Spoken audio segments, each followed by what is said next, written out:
Shalom, selamat pagi saudara yang dikasihi Tuhan. Selamat hari Minggu. Kiranya damai sejahtera dan sukacita dari Tuhan Yesus Kristus senantiasa menyertai saudara sekalian.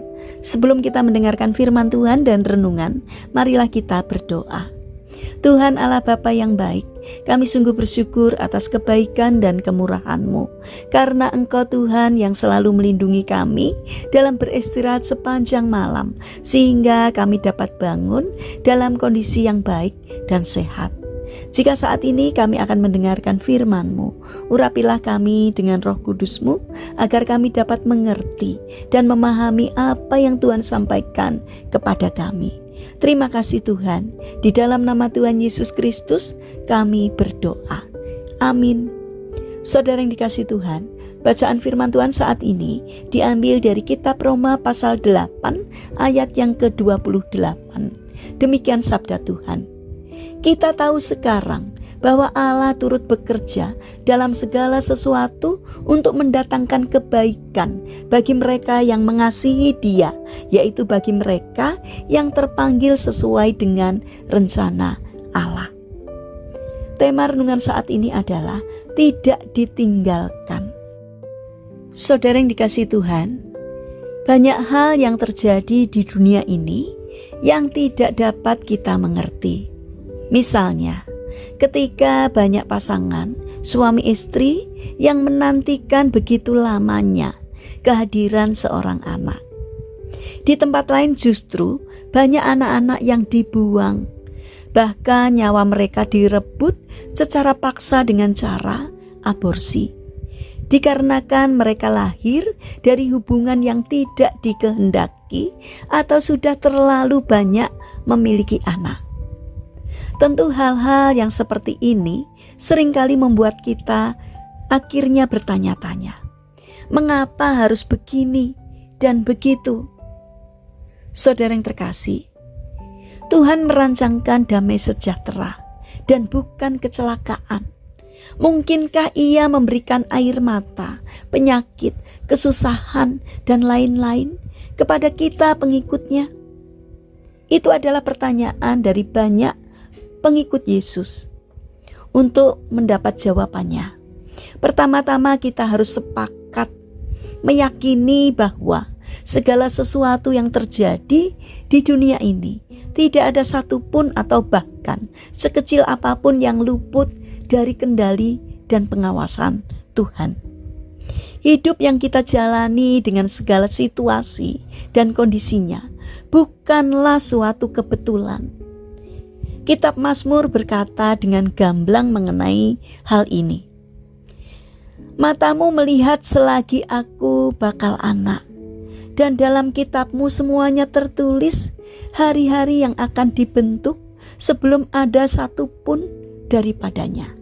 Mazmur 139 ayat 16. Adalah benar, Tuhan merancangkan damai sejahtera dan bukannya kecelakaan.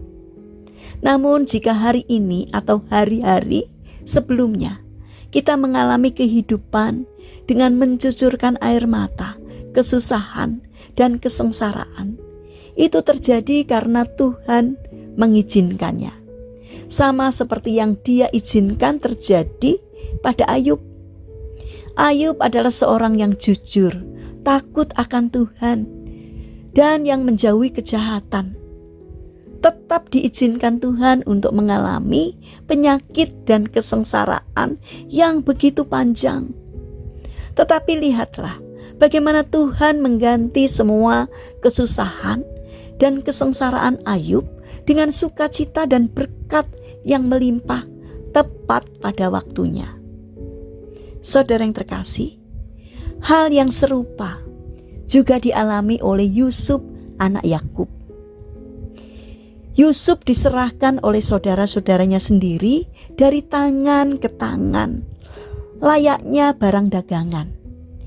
Dia mendapat fitnah, bahkan harus masuk ke dalam jeruji besi atau penjara, walaupun tanpa didapati kesalahan apapun pada dirinya. Yusuf diperhadapkan dengan maut. Namun pertolongan Tuhan yang indah dialami dan dirasakan dilakukan oleh Yusuf, yang pada akhirnya ia pun dijadikan Tuhan sebagai salah satu penguasa di Mesir. Apa yang Tuhan lakukan di dalam kehidupan Ayub dan Yusuf, itu juga yang akan ia nyatakan kepada kita. Ingatlah bahwa Tuhan sekali-kali tidak pernah meninggalkan kita. Bahkan sekejap mengedipkan matanya pun tidak ia lakukan. Jadi janganlah takut, apalagi menjadi tawar hati. Hal yang terpenting adalah jangan lagi bertanya, mengapa terjadi begini dan begitu? Sebab sudah jelas bahwa Tuhan turut bekerja dalam segala sesuatu untuk mendatangkan kebaikan bagi kita yang percaya kepadanya.